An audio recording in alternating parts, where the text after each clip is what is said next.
Salam sejahtera. Anda bersama saya Viviana Lena Igai membawakan imbasan peristiwa sepanjang minggu lepas. Memulakan imbasan peristiwa sepanjang minggu ini dengan kemeriahan sambutan Hari Raya Aidilfitri yang disambut pada 2 Mei lepas. Tidak ketinggalan Tuan Yang Terutama TYT Yang di-Pertuan Negeri Sarawak Tun Pehin Sri Abdul Taib Mahmud serta isteri Toh Puan Datuk Patinggi Ragat Kurdi Taib mengadakan majlis rumah terbuka Hari Raya Aidilfitri di Borneo Convention Centre Kuching BCCK. Penganjuran rumah terbuka itu diadakan selepas 2 tahun sambutan Hari Raya Aidilfitri diadakan secara sederhana susulan penularan pandemik COVID-19. Imbasan seterusnya, kepelbagaian etnik Sarawak terus mewarnai sambutan hari kedua Aidilfitri tahun ini menerusi program Rumah Terbuka Premier Sarawak Datuk Patinggi Tan Sri Dr. Abang Abdul Rahman Zohari Tun Datuk Abang Openg di Hotel Pullman di Kuching pada 3 Mei lepas. Majlis itu bermula dengan Premier Sarawak menyambut div-div kehormat yang termasuk Timbalan-Timbalan Premier Sarawak, Datuk Amar Douglas Unggak Mbas dan Datuk Seri Profesor Dr. Sim Kui Hian, Speaker Dewan Undangan Negeri Sarawak Tan Sri Datuk Amar Muhammad Asfia Awang Nasar serta Setiausaha Kerajaan Sarawak Datuk Amar Jauh Samion.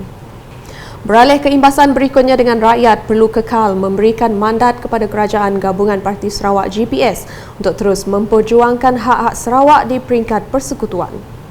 Berucap dalam Majlis Ramah Tamah Aidilfitri N26 Gedong di Hotel Raya Kuching pada 5 Mei, Premier Sarawak Datuk Patinggi Tan Sri Dr. Abang Abdul Rahman Zohari Tun Datuk Abang Openg berkata, rakyat harus memastikan GPS memenangi kesemua 31 kerusi parlimen di negeri ini yang bakal dipertandingkan pada pilihan raya umum ke-15 PRU15 Kelab. Premier Sarawak menambah segala usaha pembangunan dan tuntutan hak Sarawak diusahakan berlandaskan perkara-perkara seperti termaktub dalam Perlembagaan Malaysia, Perjanjian Malaysia 1963 MA 63 serta laporan jawatankuasa antara kerajaan IGC. Bercakap ketika ditemui media selepas itu, Premier Sarawak menyatakan komitmen bahawa Kerajaan Sarawak akan mengambil alih projek Rumah Sentoria Borneo Semariang Garden bagi mengatasi masalah yang dihadapi para pembeli.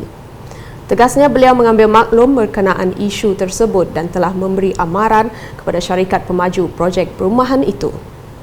Bagaimanapun katanya proses mengambil alih hanya boleh dilakukan setelah semua isu berkaitan diselesaikan termasuk dari segi perundangan. Seterusnya kami membawa imbasan mengenai Petronas Dagangan Berhad PDB dan Petroleum Sarawak Berhad Petros mengumumkan penyempurnaan perjanjian pemindahan perniagaan dan langganan saham BTSSA untuk Petros Niaga Sdn Bhd Bniaga. Ini menandakan permulaan operasi perkongsian untuk perniagaan gas petroleum cecair LPG di Sarawak iaitu semua silinder berisi gas Petronas hijau dan Petros merah dipasarkan oleh Petros Niaga dan semua pengedar LPG Petronas sedia ada kini adalah peniaga LPG Petros. Perkongsian strategik ini adalah bagi memenuhi aspirasi Kerajaan Sarawak untuk perniagaan LPG kendalian Petros di seluruh negeri dan merealisasikan hasrat Ordinan Pengagihan Gas Negeri 2016. Saya Viviana Lena, teruskan kesetiaan bersama kami.